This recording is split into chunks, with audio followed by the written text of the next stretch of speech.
Àwọn ọmọ Tinubu ò láìkí ìpàdé Obi, Kwankwaso àti Makinde yìí rárá. Nígbà tí ìjà bá pa ọmọdé àti àgbàlagbà pọ̀, tí àgbàlagbà ń lérí pọnran pé irú àrífín wo leléyìí, òun kì í ṣẹgbẹ́ bàbá ọmọ yìí. Tí àgbàlagbà náà ń dìkúùkù tó ń tàdí mẹ́yìn tó ń múra láti fọ́ ọmọ náà létí, ṣùgbọ́n tí ọmọdé náà dúró tandi tó jẹ́ kàkà kó mì sẹ́yìn tàbí kó bẹ̀rù, níṣe ló di ọwọ́ kúdúrú tó ká ọwọ́ ọ̀hún sẹ́yìn tí kò sì sẹ́ni tó rí ohun tó wà nínú ọwọ́ ẹ̀. Àwọn ọlọ́gbọ́n tí wọ́n bá ti ní ìrírí yóò kìlọ̀ fún àgbàlagbà náà pé kó ṣọ́ra o, kó má kùgìrì bẹ́ẹ̀ lọ bá ọmọ yìí o, nítorí ọmọ tó diwọ́ sẹ́yìn tí ò bẹ̀rù yìí, kìnní kan wà nínú ọwọ́ ẹ̀ tó dì sẹ́yìn ni.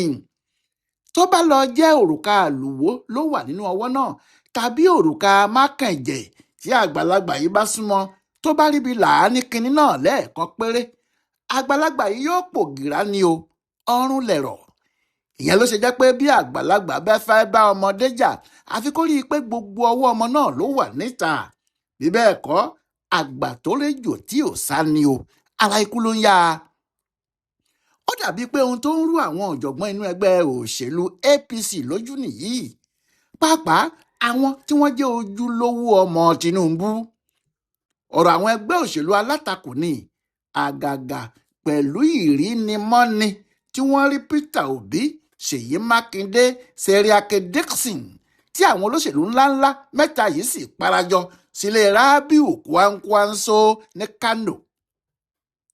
Kwankwaso lọ̀gá, torí ojúlówó ọmọ ẹgbẹ́ PDP ní láti bẹ̀rẹ̀ kó tó di pé wọ́n jọ lọ dá ẹgbẹ́ òṣèlú APC sílẹ̀, tó jáde níbẹ̀ tó wá dá ẹgbẹ́ NNPP tiẹ̀ sílẹ̀ kí wọ́n tó dá ẹgbẹ́ náà rú mọ́ ọ lọ́wọ́. Kò fìbò fún ẹnikẹ́ni pé òun fẹ́ du ipò ààrẹ. Bẹ́ẹ̀ ni awuyewuye ti ń jáde tipẹ́ pé òun àti Peter Obi ń po kinní kan pọ̀ débi pé Kwankwaso lè ṣe igbákejì Obi kí wọ́n jọ du ipò ààrẹ. Ariwo ọdún 4 ni Peter Obi ń pa pé òun fẹ́ lò nílé ìjọba. Ó ṣeéṣe kó jẹ́ ohun tí Kwankwaso ń gùn lé lórí rèé, pé tí Peter Obi bá ti ṣe ọdún 4 ẹ̀ tán, òun yóò wá gbàjọba Nàìjíríà láti ṣe ọdún 8. Peter Obi kò fi bù rárá pé ètò náà tẹ́ òun lọ́rùn. Àmọye ìgbà ló sì ti ṣèpàdé pẹ̀lú Kwankwaso ní kọ̀rọ̀ àti ní gbangba. Bí àwọn èèyàn sì ti rí i ní Kano tó ní òun wá bá ọkùnrin náà ṣọdún ìtúnú àwẹ̀ báyìí, oníkálukú mọ ohun tó bá dé. Peter Obi àti Kwankwaso yóò ṣe kinní kan papọ̀ ni. Ohun tí ọ̀pọ̀ àwọn ọmọ ẹ̀yìn ọkùnrin olóṣèlú Kano náà ń sọ rèé, torí ó pẹ́ táwọn aṣáájú ẹgbẹ́ ẹ̀ ti ń sọ pé kó bá Obi ṣe, kí òun àti Obi jọ dupò ààrẹ, àwọn yóò wà lẹ́yìn ẹ̀. Bẹ́ẹ̀ làwọn ọmọ ẹ̀yìn Obi náà sì ń sọ o. Nídìí èyí, ìpàdé Peter Obi nílé Kwankwaso kì í ṣe ọ̀rọ̀ ìtúnú àwẹ̀ nìkan. Èyí sì yí àwọn ọmọ Tinubu dáadáa, bẹ́ẹ̀ ló kó wọn lọ́kàn sókè. Ṣèyí Mákindé tí wọ́n tún rí nílé ọkùnrin náà túbọ̀ dá nǹkan rú mọ́ wọn lójú pátá. Báwo ni ti Ṣèyí Mákindé nílé Kwankwaso nígbà tí Kwankwaso wà nínú PDP ṣe yí ò tí ì darapọ̀ mọ́ wọn? Bẹ́ẹ̀ ni wọ́n sì jìnnà síra wọn nídìí òṣèlú pàápàá, torí láti 1999 ni Kwankwaso ti wà nípò agbára. Ó ti ṣe gómìnà lẹ́ẹ̀mejì, ó sì ti ṣe mínísítà ètò ààbò nílẹ̀ wa. Bẹ́ẹ̀ ni Mákindé kò sí nínú ẹgbẹ́ wọn ní gbogbo ìgbà náà. Ohun tó sì ń wá nílé Kwankwaso lásìkò yìí kò yí àwọn èèyàn náà rárá ni. Ṣùgbọ́n àwọn èèyàn mọ̀ pé Peter Obi ti ń wá àwọn èèyàn bíi Mákindé mọ́ra tipẹ́ o. Ìyẹn àwọn táwọn Nyesom Wike ti fìyà gidi jẹ nínú PDP. Ó nígbàgbọ́ pé tí àwọn bá ríra pẹ̀lú irú àwọn èèyàn bẹ́ẹ̀, tí ẹsẹ̀ àwọn bá pé dáadáa láti gbàjọba lọ́wọ́ Tinubu kò ní le. Nídìí èyí, bí èèyàn bá rí Mákindé lẹ́gbẹ̀ẹ́ Peter Obi, ọ̀rọ̀ asọ́tì tí jẹ́ kínní àná ni o. Nítorí bí Mákindé ti wà ní olóṣèlú tí wọ́n ti já sí kolombo tí kò tí ì mọ ibi tí yóò dúró sí ni. Ohunkóhun tó bá sì lè fún un lágbára láti dìde nílẹ̀ tí yóò padà fẹsẹ̀ rinlẹ̀ bí PDP bá kó gbá wọlé tán pátápátá lòun náà yóò ṣe. Nídìí èyí, Mákindé ní ọjà tí yóò tà fún Peter Obi àti Kwankwaso ni. Bí èèyàn bá sì rí i ní Kano níbi ọdún ìtúnú àwẹ̀ tó ń bẹ́yìn kẹ lẹ́gbẹ̀ẹ́ Kwankwaso, èèyàn ò gbọ́dọ̀ ronú jìnnà lórí ẹ̀ kó tó já sí gbangba. Bẹ́ẹ̀ sì ni ní tòdodo, ọ̀rọ̀ náà yé àwọn ọmọ Tinubu o. Àfi ọ̀rọ̀ ẹnìkan ṣoṣo tó wà níbẹ̀ ni kò yé wọn rárá, kò tiẹ̀ yé wọn rárá ni. Ìyẹn náà ni ti Seriake Dickson, olóṣèlú ńlá ní ìpínlẹ̀ Bayelsa. Kí ni apárí ń wá nílé báábà? Kí ni gúnugún ń pààrà ilé onígbàjámọ̀ sí? Òun àti Makinde jọ lọ sọ́dọ̀ Bala Muhammed, gómìnà Bauchi ni. Bala sì rèé, níṣẹlẹsẹ òun ń jù bàlàbàlà ní tiẹ̀. Àdán tí ò ṣekú tí ò ṣẹyẹ ni. Ẹnikẹ́ni tí yóò bá gbà á lọ́wọ́ àbùkù tó ń kàn án báyìí, òun lòun ń bá lọ o. Bẹ́ẹ̀ ló dájú pé kì í ṣe ọ̀rọ̀ ẹgbẹ́ PDP nìkan ni Makinde bá lọ sílé ẹ̀. Bó bá jẹ́ ti PDP ni, kò ní torí ẹ̀ mú Dickson dání. Ìdí ni pé Dickson ti fi PDP sílẹ̀ lọ́jọ́ 5 oṣù kẹta ọdún yìí náà ni o. Kí wàá ní ẹni tó ṣẹ̀ṣẹ̀ kúrò nínú ẹgbẹ́ kan bọ́ sínú òmíì yóò máa wá lọ sọ́dọ̀ àwọn aṣáájú ẹgbẹ́ tó ti lọ? Ṣé kó lè padà sínú ẹgbẹ́ náà ni àbí ti báwo? Nígbà tí ẹgbẹ́ ọ̀hún pàápàá wà nínú ìṣòro, kò sólóṣèlú kan tí í ṣe bẹ́ẹ̀.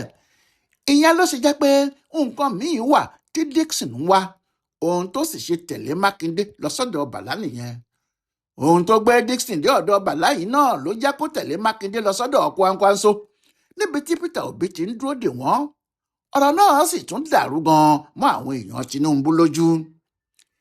Ìdí ni pé Dickson kì í ṣe ọ̀rẹ́ Kwankwaso, kódà wọn ò ní àjọṣe tẹ́lẹ̀. Kí ló wáá dé tóun náà tún kó aṣọ àwọn ìjọ sọ́rùn tó gba ìlú Kánò lọ? Èyí gan ló da àwọn ọmọ Tinubu lọ́kàn rú. Ń la àwọn ọlọ́gbọ́n wọn bá gbé ọ̀pẹ̀lẹ̀ kalẹ̀ tí wọ́n ń pé kí ifá má fi bi péré, kó má fi ire pé bi, kó má fòlòlò fọ́hùn. Kí ni Makinde pẹ̀lú Dickson àti Peter Obi ń wá nílé Kwankwaso lẹ́ẹ̀kan náà làwọn dá fálé lórí? Pé wàá lògiri tá a bá a fẹ́ mọ lójú arí náà. Bẹ́ẹ̀ ni odò oríṣiríṣi ń yọ lójú ọpọ́n fún wọn. Lọ̀rọ̀ bá dọ̀rọ̀ àwọn babaláwo tó mọ fá òṣèlú kì dáadáa. Ohun tó ṣẹlẹ̀ ni pé gbogbo ìgbà tí àwọn olóṣèlú inú ẹgbẹ́ alátakò, ìyẹn àwọn ti PDP, Labour àtàwọn tí wọ́n ń bínú nínú APC ń ṣarajọ, tí wọ́n ní àwọn yóò wọ inú ẹgbẹ́ òṣèlú kan náà láti lè kojú Tinubu, ẹgbẹ́ tí gbogbo wọn rọ́ wọnú ẹ̀ ní ADC, African Democratic Congress. Ṣùgbọ́n àwọn alátakò wọn gbogbo, pàápàá ìyẹn John Wike, ti ń dúró dè wọ́n níbẹ̀. Nídìí èyí, láti bẹ̀rẹ̀ tí wọ́n ti wọ ẹgbẹ́ náà ní wàhálà ti wà. Wàhálà náà sì ti fẹjú báyìí débi pé wọn kò lè sọ pé àwọn làwọn lẹgbẹ́ náà mọ́, nítorí ọkùnrin kan wà tí àwọn Wike ń lò, orúkọ ẹ̀ ní Nafiu Bala Gombe. Ó ní òun ló lórí ẹgbẹ́ náà báyìí nítorí alága àwọn tẹ́lẹ̀ Ralph Nwosu ti kọ̀wé fi ẹgbẹ́ náà sílẹ̀. Kò sí lẹ́tọ̀ọ́ láti gbé ẹgbẹ́ àwọn fẹ́nikẹ́ni. Kì í ṣe pé Nafiu Gombe ń fi ẹnu lásán sọ̀rọ̀ yìí o. Ó ti gba ìdájọ́ ní kóòtù bẹ́ẹ̀, tí ilé ẹjọ́ kòtẹ́milọ́rùn ń da ẹjọ́ tí David Mark pè láti fi sọ pé ọ̀rọ̀ náà kò rí bẹ́ẹ̀ nù. Pẹ̀lú ìdájọ́ yìí, Gombe ló lẹgbẹ́ báyìí, àfi tí ìdájọ́ míì bá tún wáyé. Ó sì dájú pé rabaraba tí ẹgbẹ́ náà yóò máa bá kiri rèé títí tí wọn yóò fi dìbò, tàbí tí àsìkò tó yẹ kí wọ́n mú orúkọ wọn jáde yóò fi lọ. Nítòdodo, wàhálà wà nínú ẹgbẹ́ ADC o. Ṣùgbọ́n ní gbogbo ìgbà tí eléyìí ń lọ yìí, Peter Obi ti bá ọ̀rẹ́ ẹ̀ kan sọ̀rọ̀, ìyẹn ní Seriake Dickson.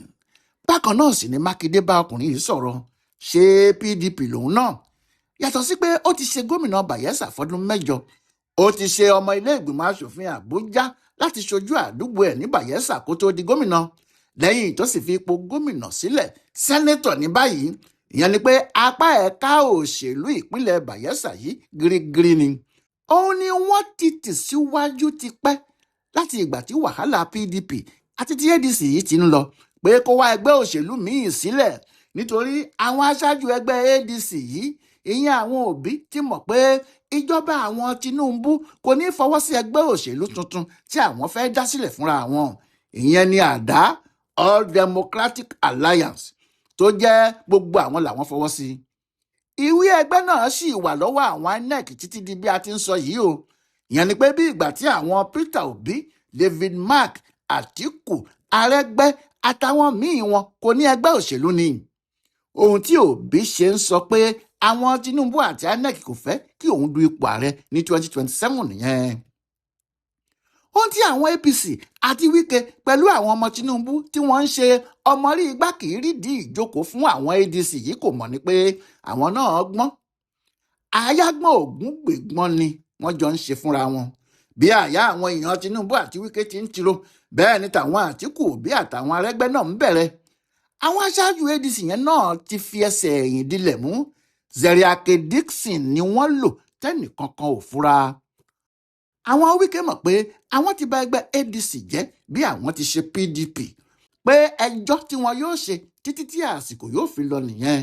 Torí bí àwọn David Mark, Àtíkù, Arẹ́gbẹ́ àti àwọn tó kù wọn ti ń pariwo pé àwọn làwọn lẹgbẹ́ ìyẹn ADC, bẹ́ẹ̀ ni Gombe ti gbé ìwé síta pé àwọn tí wọ́n bá fẹ́ wọ inú ẹgbẹ́ àwọn kí wọ́n máa bọ̀ o. Ẹni tó bá sì fẹ́ du ipò kó wá gba fọ́ọ̀mù lọ́dọ̀ tàwọn nìkan ni, kó má gba fọ́ọ̀mù níbòmíì o. Kódà àwọn Gombe yìí ti kọ̀wé sí ẹ́mbásì Amẹ́ríkà pé kí wọ́n gba àwọn lọ́wọ́ àwọn tí wọ́n fẹ́ fi tipátipá já ẹgbẹ́ àwọn gbà kúrò lọ́wọ́ àwọn. Wọ́n ní kí wọ́n má fún wọn ní físà, kí wọ́n sì tún fìyà míì jẹ wọ́n. Àwọn wo ni wọ́n wá ń wí yìí? Àwọn Òbí àtàwọn tó kù wọn náà ni. Ohun tí èyí túmọ̀ sí ni pé nígbẹ̀yìn INEC yóò ní wàhálà wà nínú ADC, wọn kò sì ní jẹ́ kí wọ́n fa ẹnikẹ́ni sílẹ̀ láti di ipò ààrẹ tàbí ipò míì. Ohun tí àwọn tí wọ́n ń lo Gombe yìí sì fẹ́ gan-an náà nìyẹn. Ṣùgbọ́n èèyàn kì í gbọ́n tó ẹni tó bá ń tàn o. Àwọn Òbí pẹ̀lú Àtíkù náà ń tan Wike àtàwọn èèyàn Tinubu yìí ni. Ohun tí wọ́n ṣe ń bá wọn jà nínú ADC nìyẹn, tí wọ́n ń pariwo pé ẹgbẹ́ àwọn ni, kí wọ́n lè rí i pé wọ́n gbé ojú àwọn èèyàn Tinubu yìí kúrò nínú ẹgbẹ́ òṣèlú tuntun tí wọ́n fẹ́ lò ní. Ìyẹn ni wọ́n ṣe ti DICKSON síwájú. DICKSON náà kò sì sọ̀rọ̀, kò ṣe bí ẹni pé kinní kan ń lọ. Bí wọ́n ti fi orúkọ ẹgbẹ́ wọn tuntun yìí sílẹ̀, tí INEC fún wọn ní sábúkẹ́ẹ̀tì ní ọjọ́ 23 oṣù kejì tó kọjá yìí, DICKSON kọ̀wé fi ẹgbẹ́ PDP tó ti wà látọdún yìí sílẹ̀ ni. Nígbà tó sì di ọjọ́ 5 oṣù kẹta, ìyẹn níbi ọ̀sẹ̀ kan lé díẹ̀ síra, ó bọ́ sínú ẹgbẹ́ tuntun NDC, Nigeria Democratic Congress. Ẹni tó bá wo orúkọ ẹgbẹ́ àwọn Òbí tí wọ́n ti wà tẹ́lẹ̀, ìyẹn African Democratic Congress ADC, yóò rí i pé bákan náà lọmọ sórí pẹ̀lú ẹgbẹ́ tuntun yìí ni o. Wọ́n kàn yọ Áfíríkà kúrò níbẹ̀, wọ́n fi Nàìjíríà rọ́pò ẹ̀ ni. Ìyẹn ni pé kàkà kí àwọn èèyàn máa pariwo ADC, African Democratic Congress, tó bá yá báyìí ariwo NDC, Nigerian Democratic Congress ni wọn yóò máa pa. Ọgbọ́n tí àwọn èèyàn náà dá rèé, ibi tí wọ́n sì ń lọ nìyẹn. Ọgbọ́n àwọn Peter Obi ni. Ohun tí DICKSON ṣe ń tẹ̀lé Makinde lọ síbi gbogbo rèé, ohun tí wọ́n sì ṣe pàdé Peter Obi lọ́dọ̀ Kwankwaso nìyẹn. Dájúdájú Peter Obi náà ni yóò du ipò ààrẹ, àmọ́ kò ní jẹ́ nínú ẹgbẹ́ ADC, ẹgbẹ́ NDC ni. Bẹ́ẹ̀ ni Kwankwaso tí wọ́n ti bà ẹgbẹ́ tó dá sílẹ̀ jẹ́, ìyẹn NNPP, náà kò ní dúró sínú ẹgbẹ́ náà nítorí wàhálà ilé ẹjọ́. Ṣé ó ti mọ̀ pé ibi táwọn èèyàn náà yóò padà gbà mú òun nìyẹn? Òun náà yóò lọ sínú NDC yìí torí ẹgbẹ́ wọn ni, láti fi hàn pé kò séwu kankan fún un, ló sì jẹ́ kí DICKSON tẹ̀lé àwọn Makinde wá bá a. Ọ̀rọ̀ yìí ti wà lọ́kàn àwọn ará Kánò ti pẹ́ ní tiwọn o. Wọ́n ti nígbàgbọ́ pé Obi àti Kwankwaso ni yóò jọ du ipò ààrẹ àti igbákejì ẹ̀. Ohun táwọn ọmọ ẹ̀yìn ẹ̀ tí wọ́n ń pè ní Kwankwasia àtàwọn ará Kánò sì ṣe ń pariwo nígbà tí wọ́n rí Peter Obi nìyẹn. Wọ́n ń lọgun Obi Kwankwaso 2027, Obi Kwankwaso, bí wọ́n ti rí ọkùnrin náà lọ́dọ̀ wọn. Inú ẹgbẹ́ tí Makinde náà yóò balẹ̀ sí rèé. Ètò òṣèlú tuntun tó sì ń lọ lọ́wọ́ nìyẹn. Bẹ́ẹ̀ ni yóò ṣòro fún ẹnikẹ́ni láti dá ẹgbẹ́ náà dúró, torí ẹgbẹ́ tí wọ́n ní, wọn kò sì gbà á lọ́wọ́ ẹnikẹ́ni. Kò sí ẹni tí àwọn Wike yóò pè kalẹ̀ ní kíákíá pé kó wá gba ilé ẹjọ́ lọ lórúkọ ẹgbẹ́ náà, nítorí nígbà tí ìbò bá kù sí dẹ̀dẹ̀ ni gbogbo wọn yóò rọ́ kúrò nínú ADC, tí ẹgbẹ́ náà yóò sì di kòròfo, tí wọn yóò wá rọ́wọ́ inú ẹgbẹ́ NDC tí kò sì ní sẹ́nìkan tí yóò lè dá wọn dúró mọ́. Ibi tí wọ́n sì ti kó ìdààmú gidi bá àwọn ọmọ ẹ̀yìn Tinubu nìyẹn o, kódà títí dórí Wike fúnra ẹ̀. Lóòótọ́ ọ̀gá làwọn tí wọ́n ń tayò ọlọ́pọ́n, ọ̀gá làwọn tí wọ́n ń ta draft náà, àmọ́ kò sí aláyò bíi tàwọn olóṣèlú Nàìjíríà wọ̀nyí. Ayò tí wọ́n ń fowó àtẹ̀mí wọn ta. Níbi tí ọ̀rọ̀ dé yìí, ṣé àwọn Tinubu pẹ̀lú Wike ni yóò wá borí ni àbáwọn Àtíkù, Òbí àti Kwankwaso? Ọ̀rọ̀ tó pèsè jẹ báyìí nìyẹn o. Ọláyíwọlá alága ló ń yẹ ọ̀rọ̀ àwọn àlejò pàtàkì tí Kwankwaso gbà nílùú Kánò, Peter Obi, DICKSON àti Makinde, tó sì ń ṣe àkọsílẹ̀ fún ibùdó àgbáyé fún àṣà àti ìṣe Yorùbá World Center nínú ọgbà yunifásitì Ìbàdàn. A kú dédé àkókò yìí o.